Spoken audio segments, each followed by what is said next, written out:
സംസ്ഥാനത്ത് ലഹരി ഉപയോഗവും വിൽപ്പനയും വർദ്ധിക്കുമ്പോഴും നടപടിയെടുക്കാതെ സംസ്ഥാന സർക്കാർ.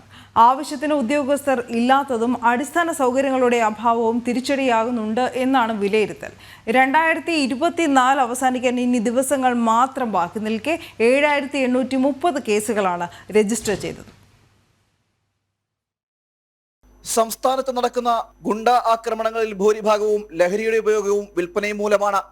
ഗുണ്ട ആക്രമണങ്ങൾ പലപ്പോഴും കുടിപ്പകലേക്കും കൊലപാതകത്തിലേക്കും നയിക്കുന്ന സാഹചര്യം കൂടി ഉണ്ടായിട്ടുണ്ട്. കഴിഞ്ഞ ദിവസമാണ് തിരുവനന്തപുരം വർക്കലയിൽ ലഹരി ഉപയോഗിച്ചത് ചോദ്യം ചെയ്ത ഷാജഹാൻ എന്ന വയോധികന് നേരെ ഗുണ്ടാക്രമണം ഉണ്ടായത്. ഇത്തരം സംഭവങ്ങൾ വർദ്ധിക്കുമ്പോഴും പോലീസ് എക്സൈസ് സംവിധാനങ്ങൾ കാര്യക്ഷമമല്ല എന്നാണ് വിമർശനം. കൃത്യമായ രീതിയിൽ പരിശോധന പോലും നടക്കുന്നില്ല എന്നും വിമർശനമുണ്ട്. നഗര കേന്ദ്രീകൃതമായി പരിശോധനകൾ നടക്കുന്നുണ്ടെങ്കിലും ഗ്രാമീണ മേഖലയിലേക്ക് പരിശോധനകൾ കുറയുന്നുവെന്നാണ് ആക്ഷേപം. ആവശ്യത്തിന് എക്സൈസ് ഉദ്യോഗസ്ഥരില്ലാത്തതും വാഹനങ്ങളടക്കമുള്ള അടിസ്ഥാന സൗകര്യങ്ങളുടെ അപര്യാപ്തതയും ഉദ്യോഗസ്ഥരുടെ മാനസിക സമ്മർദ്ദവുമെല്ലാം അന്വേഷണത്തിന് തിരിച്ചടിയാകുന്നുണ്ട്.